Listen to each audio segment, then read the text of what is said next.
The latest, so the latest, one of the latest scapegoats for the anti-fact Republican right wing has been electric vehicles. Electric vehicles are seen as counter to big boy, patriotic, oil burning Fords and Chevys and Dodge vehicles. Electric vehicles are seen as sissy stuff.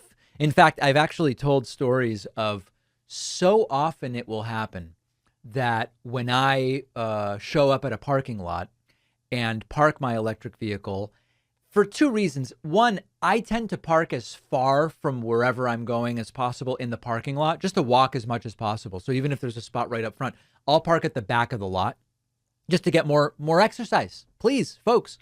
And also just so my car doesn't get bashed up. I'll usually park pretty far from other vehicles and far from the stores.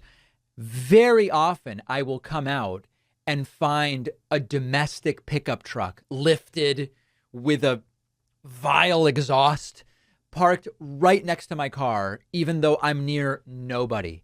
And I know it's an intimidation game. I know that the truck drivers must know that I know that they have large genitals, and it's a penis size contest with these large trucks. Okay, you get the gist of it. The idea is the electric vehicles are not manly and all of these different things, even though they're way faster than all of these gas powered vehicles. But the new thing about it is the electric vehicles are terrible for the country.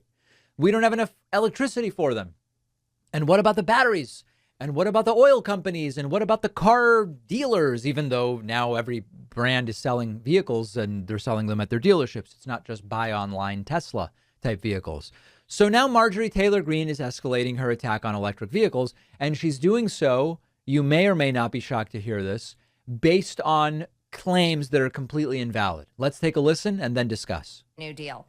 They want every single American driving an electric vehicle, and then they have no plan in place for an energy structure across America that can actually supply enough electricity to charge all these electric vehicles. Oh. This is going to fail us. It's not just going to fail us. It's going to cause blackouts. It's going to cause deaths. People are going to die. It's going to cause Americans to not be able to function like we always have. It's going to send us back into the dark ages. That's what the Democrats are doing. Yep. We're going to be back in the dark ages where all you could have was V8s burning gas.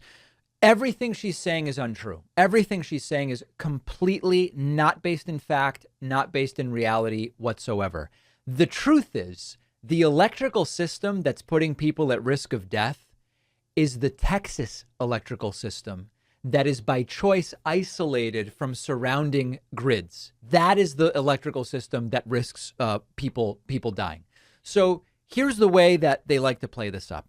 They say if everybody today switched over to an electric vehicle, the grid wouldn't be able to handle it.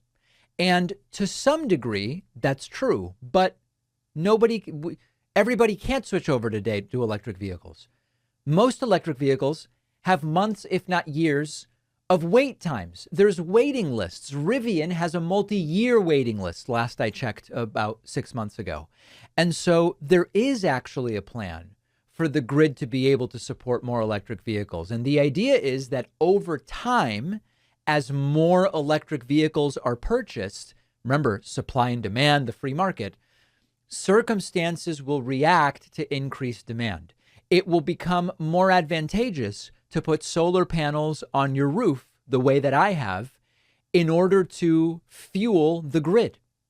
Battery technology to store solar power is going to come down in terms of price, which it already is. And we actually already know the answer, and I've talked about it before. Over time, we want to move buildings to being almost like self-contained power plants that use the most efficient technology for heating and cooling and for cooking, and also will be able to charge the electric vehicles that increasingly will be there. Now, a lot of people are going to say, David, these vehicles are expensive and induction ovens are expensive and solar panels are expensive and heat pump mini split systems are expensive.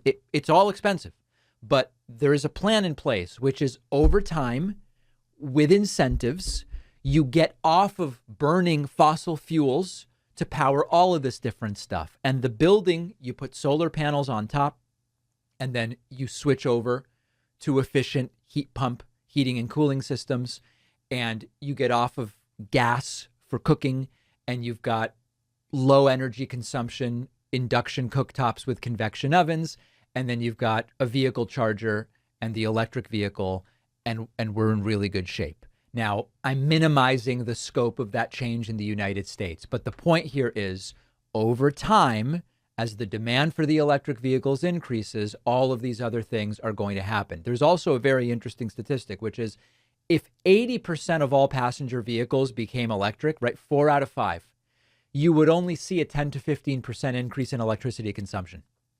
So the idea that it's as crazy as Marjorie Taylor Greene is making it out to be is also wrong. And then lastly, there's another really important thing.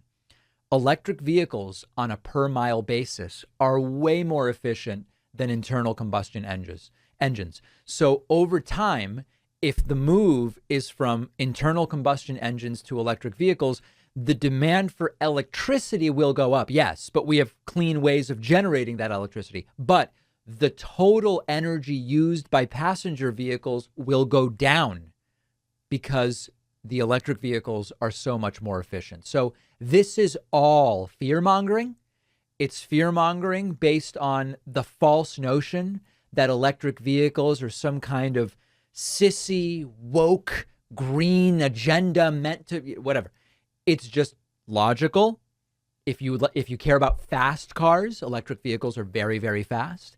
If you care about spending less on powering the vehicles with expensive gasoline that they talk about, the electrical vehicles are better. It's better all around. And the fact that they are now focused on it and obsessed with it tells us a lot about the real threat that electric vehicles put on the status quo energy companies. And that's a good thing.